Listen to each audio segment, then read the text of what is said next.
Olá! Começamos mais uma edição do Janela Internacional, um programa da TV FPA dedicado às questões mundiais, política externa do governo Lula e política de relações internacionais do PT.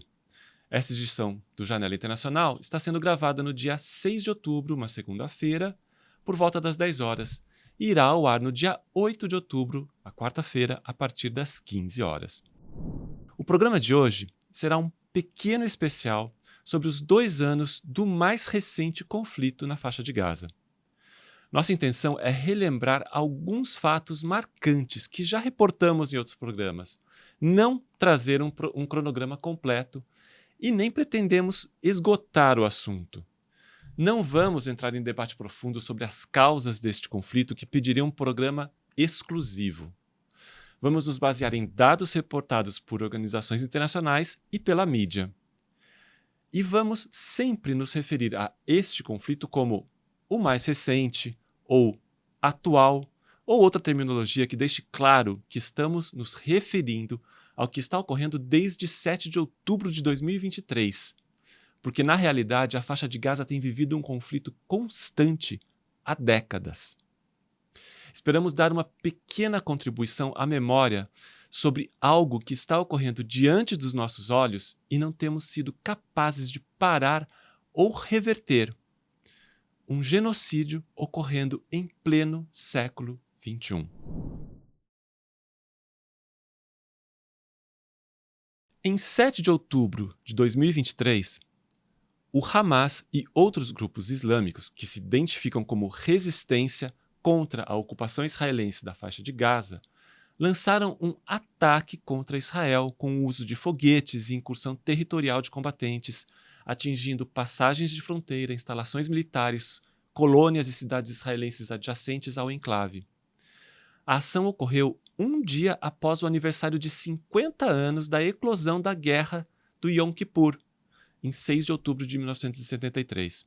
O ataque surpresa teve como resultado imediato a morte de 1.194 israelenses e estrangeiros, dos quais 850 civis e 379 membros das forças de segurança israelenses.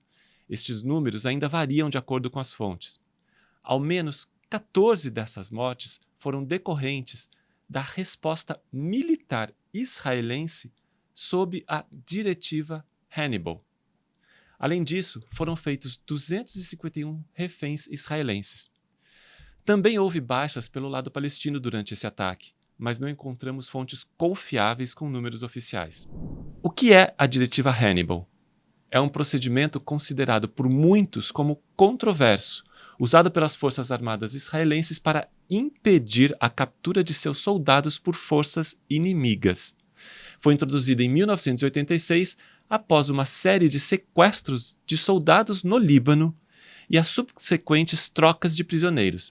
Seu texto completo nunca foi publicado e até 2003 o debate sobre o tema pela imprensa era censurado militarmente. De acordo com uma versão da lei que estabelece essa diretiva, o sequestro de soldados israelenses deve ser interrompido por qualquer meio, mesmo que isso implique em atacar e ferir ou matar essas pessoas. No caso de 7 de outubro de 2023, ela parece ter sido usada também contra civis israelenses. Voltando aos fatos de 7 de outubro, as forças israelenses responderam quase imediatamente contra as incursões e logo depois começaram os bombardeios aéreos sobre a faixa de Gaza, visando principalmente as instalações do Hamas. Em 13 de outubro, tiveram início as operações terrestres e em 27 do mesmo mês, uma invasão terrestre em grande escala foi lançada. O governo israelense, que já mantinha controle sobre as fronteiras da faixa de Gaza, começou a limitar ainda mais a entrada de alimentos, água, medicamentos e materiais médicos, além de limitar ou cortar o fornecimento de combustíveis e energia elétrica. À época, declarou que os objetivos dessa campanha militar seriam a destruição do Hamas e a garantia de que o grupo não representaria mais uma ameaça a Israel, entre outras questões que o governo colocou posteriormente.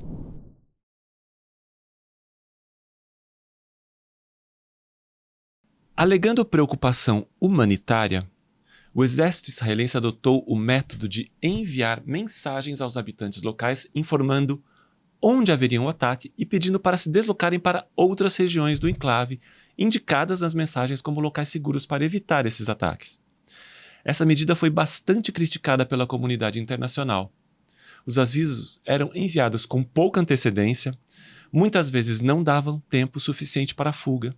Para serem lidos era necessário um acesso à internet, mas os ataques e os cortes de energia impossibilitavam uma conexão. A infraestrutura local foi um dos principais alvos com danos significativos, e a população civil passou a enfrentar dificuldades crescentes não só com os deslocamentos, mas também com cada vez menos acesso a suprimentos básicos. Logo nas semanas seguintes, ao começo da ofensiva israelense, a comunidade internacional começou a se mobilizar contra o aprofundamento do conflito e apelos por um cessar-fogo e negociações de paz começaram a ser feitos de todos os lados. Este roteiro de avisos, deslocamentos, ataques, apelos se tornou um procedimento rotineiro durante os meses seguintes e seguem valendo até agora. O número de mortos tem crescido constantemente desde então, mas mesmo isto tem sido insuficiente para gerar alguma resposta efetiva da comunidade internacional.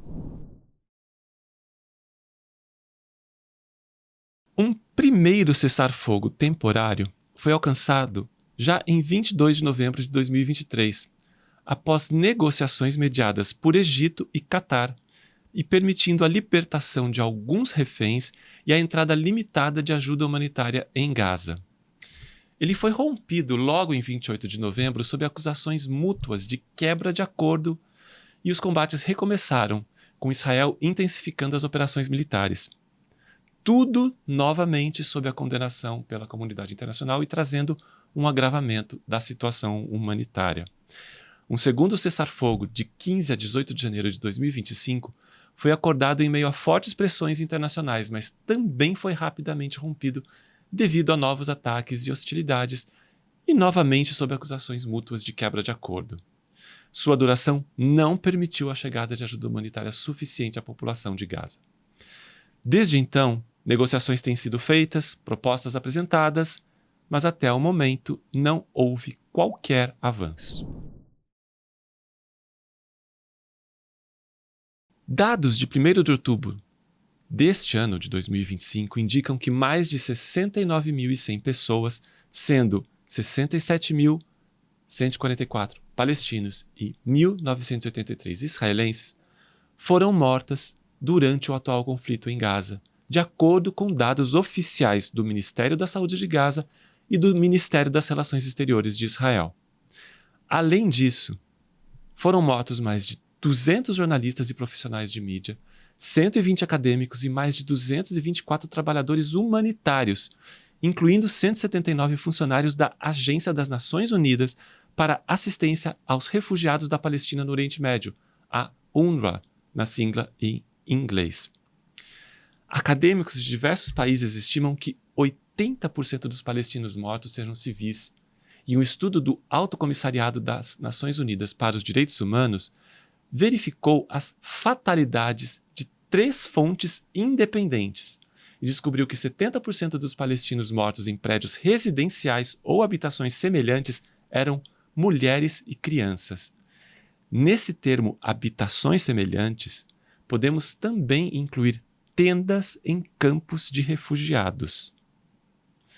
A contagem de vítimas do Ministério de Gaza corresponde ao número de mortes diretamente causadas pelos combates. Ela não inclui quem morreu de doenças evitáveis, desnutrição e outras consequências da guerra. No entanto, uma análise do Grupo de Trabalho de Projeções de Saúde de Gaza previu milhares de mortes por doenças e complicações por partos. Em janeiro de 2025, a revista médica The Lancet publicou uma análise sobre as mortes desta guerra entre outubro de 2023 e junho de 2024. A divulgação foi feita após uma revisão do texto por pares, ou seja, Os dados foram verificados por outras pessoas antes de serem publicados. O documento estimou, então, 64.260 mortes por lesões traumáticas durante esse período abarcado, provavelmente ultrapassando 70 mil até outubro de 2024, sendo 59,1% delas de mulheres, crianças e idosos. Concluiu que o Ministério de Gaza subestimou as mortes relacionadas a traumas em 41% em seu território. E também observou que suas conclusões subestimam o impacto total da operação militar em Gaza, pois não levam em conta as mortes não relacionadas a traumas resultantes de interrupção dos serviços de saúde, insegurança alimentar e água e saneamento inadequados. A análise afirmou ainda que um número comparável para maio de 2025 seria de 93 mil, algo entre 77 mil e 109 mil, o que representaria 4 a 5% da população de Gaza antes da guerra. Diversas análises indicam que pode haver milhares de cadáveres sob os escombros de edifícios destruídos, que o número de feridos é superior a 100 mil e Gaza tem o maior número de crianças amputadas per capita no mundo. Uma investigação conjunta do jornal The Guardian, da revista 972 e da Local Call descobriu que, em maio de 2025, números de um banco de dados confidencial das Forças Armadas israelenses listavam 8.900 combatentes palestinos como mortos, ou provavelmente mortos, equivalente a 17% do número oficial, de então, de 53 mil mortos na época. Se correto, este número indicaria que 83% dos mortos eram civis.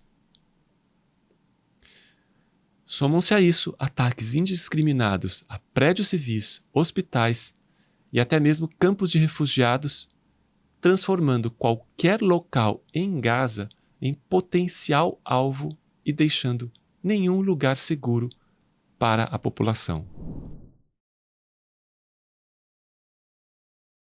Ao longo destes 2 anos do atual conflito, o governo israelense aprofundou seu bloqueio à faixa de Gaza, mas é importante deixar claro que esse bloqueio já existia antes de 7 de outubro de 2023, sob o argumento de que era necessário manter um controle sobre o que chegava ao enclave, para evitar a entrada de materiais que pudessem servir para fabricar armamentos. Até 7 de outubro, o governo israelense havia estabelecido uma quantidade mínima de calorias diárias para manter uma pessoa viva e permitia a entrada dessa quantidade no enclave proporcional à sua população. Após o 7 de outubro, o bloqueio levou a uma das maiores crises alimentares deste século, tornando a faixa de Gaza uma terra de inanição. Novamente, um artigo do britânico The Guardian, de agosto deste ano, de 2025, afirma que a política israelense, antes deste conflito, era colocar a população palestina sob dieta, mas não o suficiente para matar a população de fome. Após 7 de outubro, a situação se agravou ante uma lógica muito simples, definida pelo artigo. Os palestinos não podem sair, a guerra acabou com a agricultura e Israel proibiu a pesca. Então, praticamente, todas as calorias que sua população consome devem ser trazidas de fora.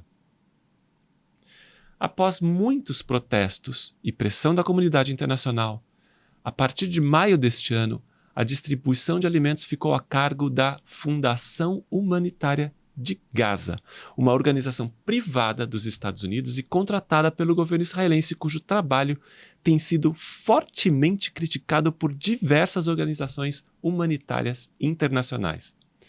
O Comitê de Revisão da Fome, um grupo independente de especialistas, afirmou que os envios de alimentos têm sido altamente inadequados e que a análise dos pacotes de alimentos fornecidos pela Fundação Humanitária de Gaza mostra que seu plano de distribuição levaria à fome em massa. Fome esta que já começou a matar. Enquanto estamos aqui, a inanição tem feito vítimas em Gaza, principalmente crianças. Em agosto de 2025, as projeções da Classificação Integrada da Fase de Segurança Alimentar, ou Escala IPC, mostravam que 100% da população de Gaza enfrentava altos níveis de insegurança alimentar aguda e 32% estavam projetados para enfrentar níveis catastróficos da fase 5 até 30 de setembro de 2025. Projetou que nas 6 semanas seguintes, a partir de 16 de agosto, o número de pessoas nessa fase 5 da escala deveria aumentar de 500 mil para 640 mil. O que é o IPC? A Classificação Integrada de Fases de Segurança Alimentar, também conhecida como escala IPC, é uma ferramenta usada para aprimorar a análise e a tomada de decisões na questão da segurança alimentar. Trata-se de uma escala padronizada que integra informações sobre segurança alimentar, nutrição e meios de subsistência em uma declaração sobre a natureza e a gravidade de uma crise e suas implicações para uma resposta estratégica. Essa escala é composta de 5 fases. Primeira, segurança alimentar geral. A 2, insegurança alimentar limítrofe. 3, crise aguda de alimentos e meios de subsistência. 4, emergência humanitária. 5, fome, catástrofe humanitária. A população de Gaza se encontra entre os níveis 4 e 5. O atual conflito em Gaza já é considerado o mais mortal para jornalistas e profissionais da mídia, considerando todos os conflitos conhecidos na história do mundo. De acordo com o projeto Custos da Guerra, um projeto de pesquisa sediado no Instituto Watson para Assuntos Internacionais e Públicos da Universidade Brown, nos Estados Unidos, que inicialmente buscava documentar os custos humanos e financeiros diretos e indiretos das guerras dos Estados Unidos no Iraque e no Afeganistão e dos esforços antiterrorismo relacionados a eles. Os dados variam. De acordo com a ONU, o número de jornalistas palestinos mortos por Israel desde o início da guerra era de 242 em 11 de agosto de 2025. O Comitê para a Projeção de Jornalistas, CPJ, relatou que 192 jornalistas, ao menos 184 deles palestinos, foram mortos por Israel até 10 de agosto de 2025. A Federação Internacional de Jornalistas, FIJ, relatou o assassinato de pelo menos 180 jornalistas e trabalhadores da mídia, também até 11 de agosto de 2025. Uma reunião de dados de diversas fontes, incluindo os referidos CPJ e FIJ, que listou os nomes de todos os jornalistas até agora relatados como mortos por Israel, concluiu que, até 11 de agosto de 2025, Israel já havia matado até 274 jornalistas, sendo 269 deles palestinos. A ONG Repórteres Sem Fronteiras relatou que o exército israelense alvejou intencionalmente jornalistas palestinos. De acordo com o Comitê para a Proteção dos Jornalistas, Israel foi o segundo pior país do mundo por permitir a impunidade, segundo seus termos, aos assassinatos de jornalistas. Ainda de acordo com o relatório do Instituto Watson, desde 7 de outubro de 2023, a guerra em Gaza levou à morte de mais jornalistas do que o total combinado de jornalistas mortos durante, atenção, a Guerra Civil dos Estados Unidos, a Primeira Guerra Mundial, a Segunda Guerra Mundial, a Guerra da Coreia, a Guerra do Vietnã, as guerras iugoslavas da década de 1990 e do início dos anos 2000 e a guerra pós 11 de setembro no Afeganistão. As imagens do atual conflito em Gaza levaram milhares de pessoas pelo mundo a se mobilizar contra o que está acontecendo na região. Milhares de mobilizações ocorreram em vários países pelo fim do conflito, pelo reconhecimento do Estado palestino e pelos direitos do povo palestino, pela liberação da entrada de ajuda humanitária. Em muitos países, no entanto, essas manifestações foram alvo de censura, repressão e até mesmo condenação legal por parte de alguns governos, como ocorreu na Alemanha, Estados Unidos e Reino Unido. Na Alemanha, qualquer atividade de apoio aos palestinos sofreu censura inicial e ativistas chegaram a ser presos. Atividades fechadas foram canceladas e palestrantes estrangeiros chegaram a ser proibidos de ingressar no país para participar dessas atividades, sob pena de prisão. Nos Estados Unidos, diversas universidades, dentre as quais as maiores e mais importantes do país, foram palco de manifestações massivas e acampamentos pró-palestinas. Mas a repressão foi igualmente forte. Um dos mais importantes nomes dessas manifestações, Mahmoud Khalil, teve seu green card revogado e foi preso por liderar atos na Universidade de Colômbia. Em setembro deste ano, teve sua expulsão autorizada pela Justiça sob o argumento de irregularidade em seu pedido de green card. Mas seu processo segue em curso, aguardando apelação.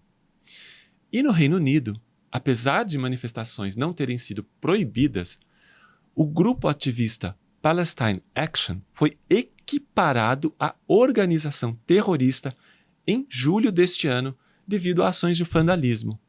Desde então, centenas de pessoas foram presas em manifestações de apoio ao grupo sob o argumento de defenderem o terrorismo. Esses exemplos não esgotam o tema, mas levantam a questão sobre o respeito à liberdade de expressão tão afamado no Ocidente.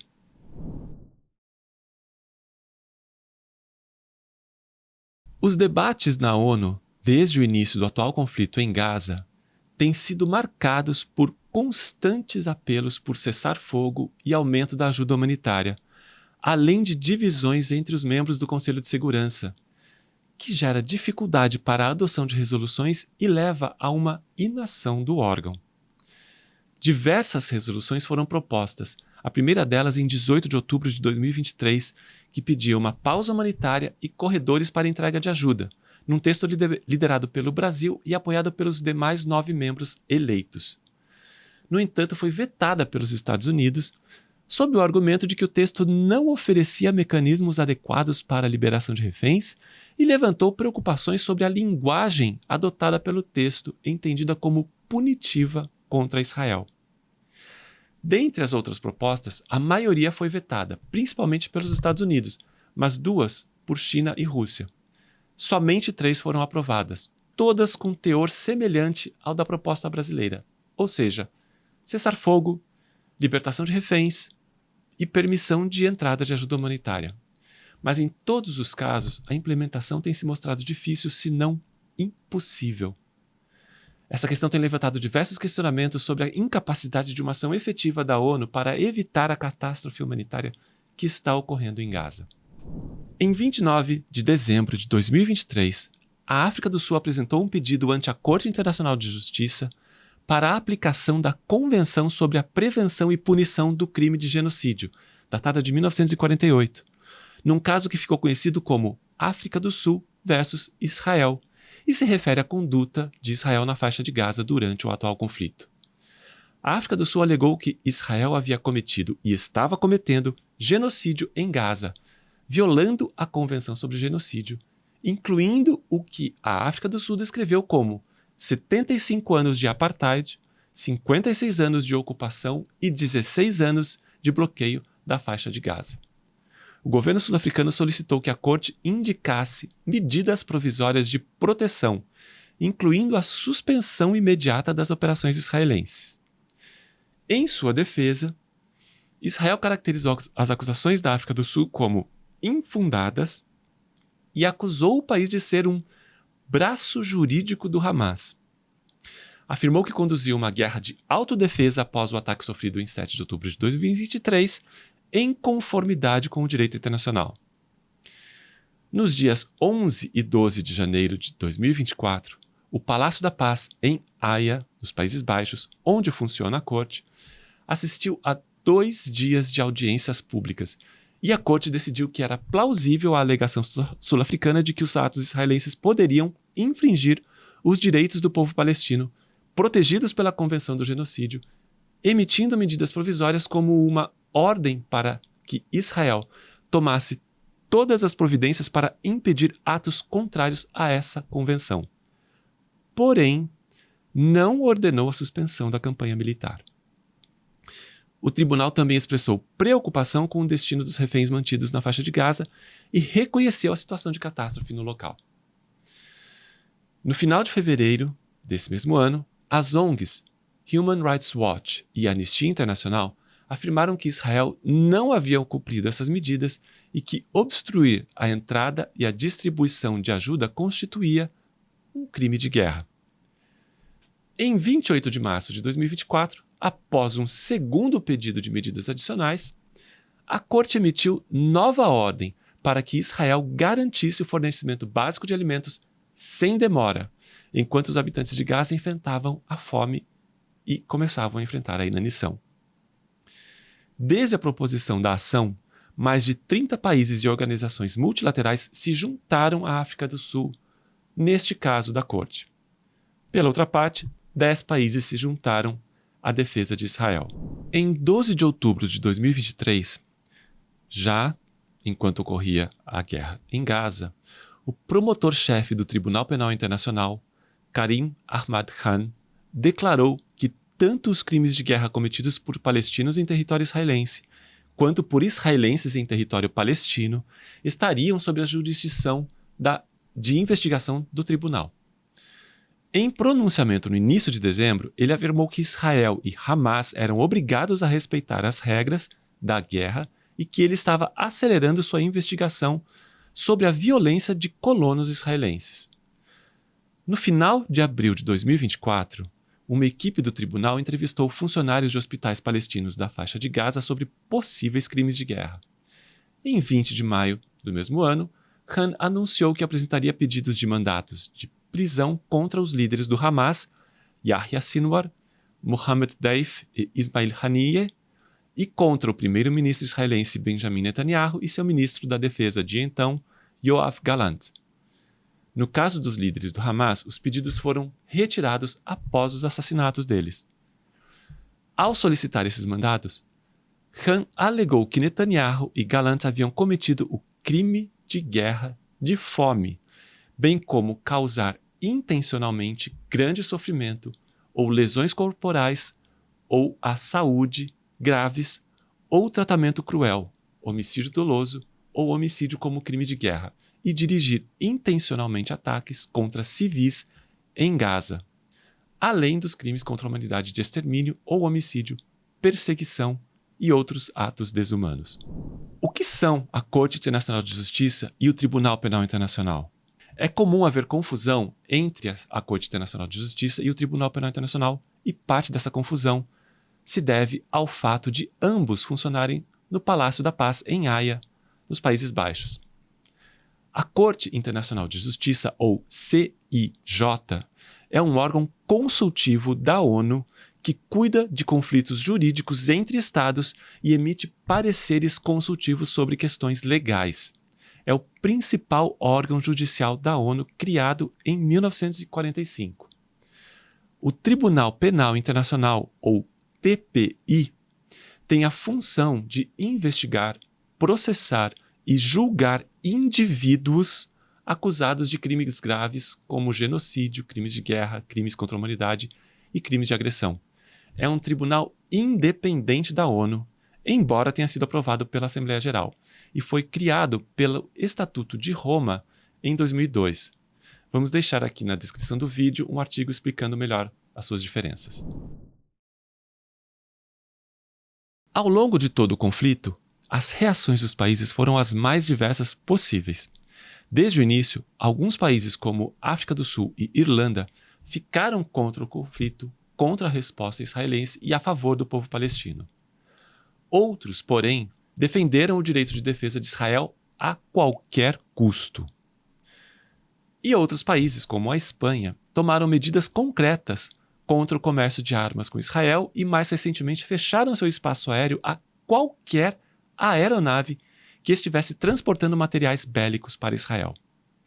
Também merece ser mencionada a ação de diversos sindicatos pela Europa que se recusaram a aceitar navios que transportassem materiais bélicos para Israel, praticamente fechando os portos em várias cidades do continente a esses navios. Em setembro deste ano, um grupo de 10 países reconheceu o Estado da Palestina no âmbito das atividades da Assembleia Geral da ONU. Vale mencionar também uma vigília em Londres, no final de maio deste ano, quando dezenas de pessoas, inclusive famosos como artistas, intelectuais e esportistas, leram em voz alta o nome de todas as crianças palestinas mortas em Gaza durante o conflito até aquele momento, num ato que durou mais de 18 horas.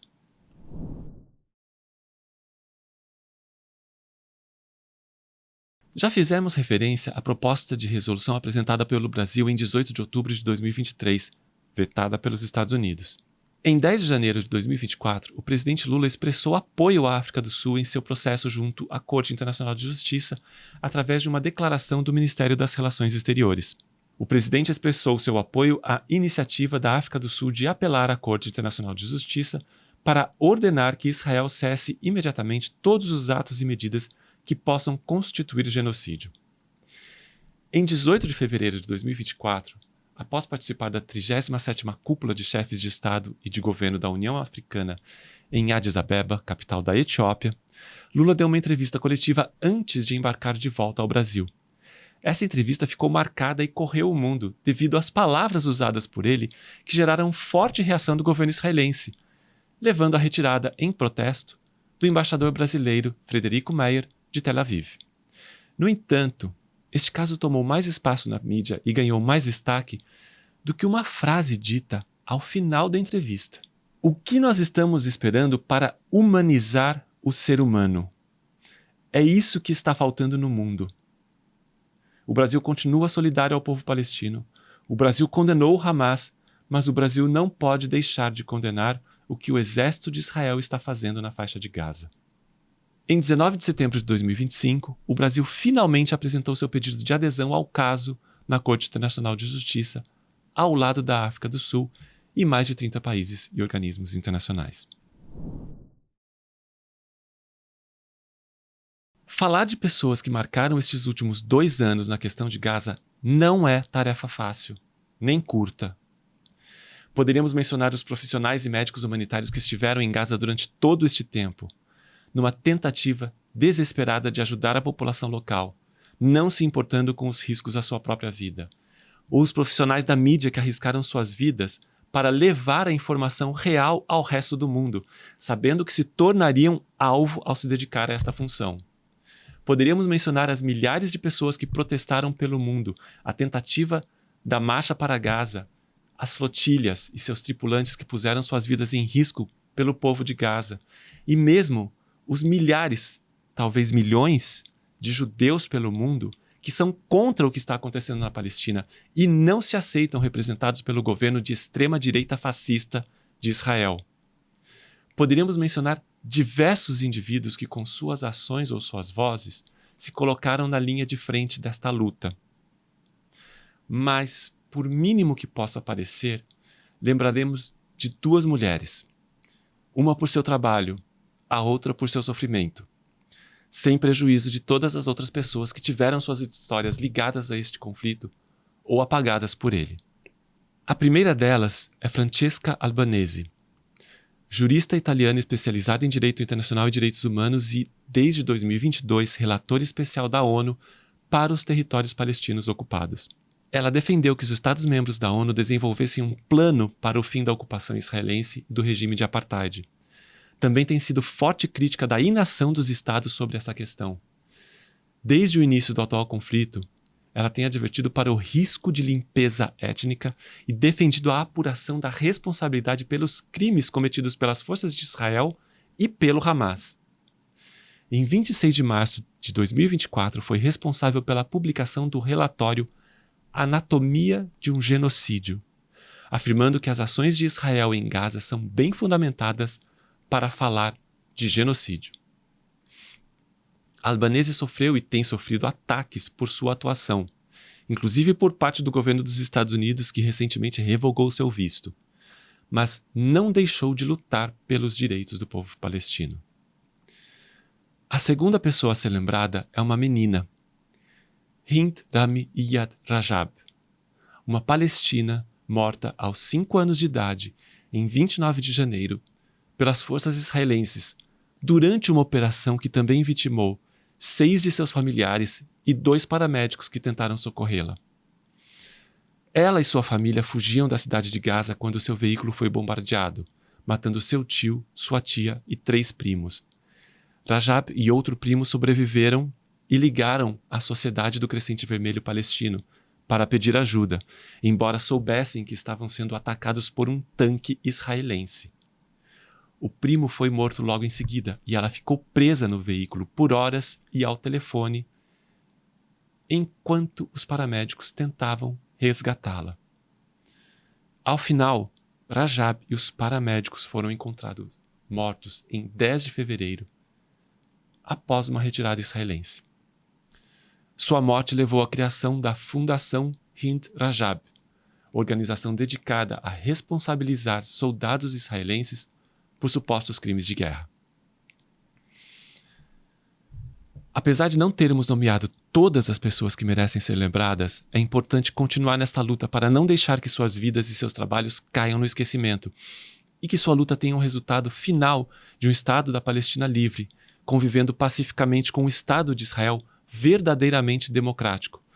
2 estados convivendo em paz e onde todos os habitantes possam viver de forma igualitária, independentemente de sua etnia, cor, religião ou qualquer outro traço de diferenciação.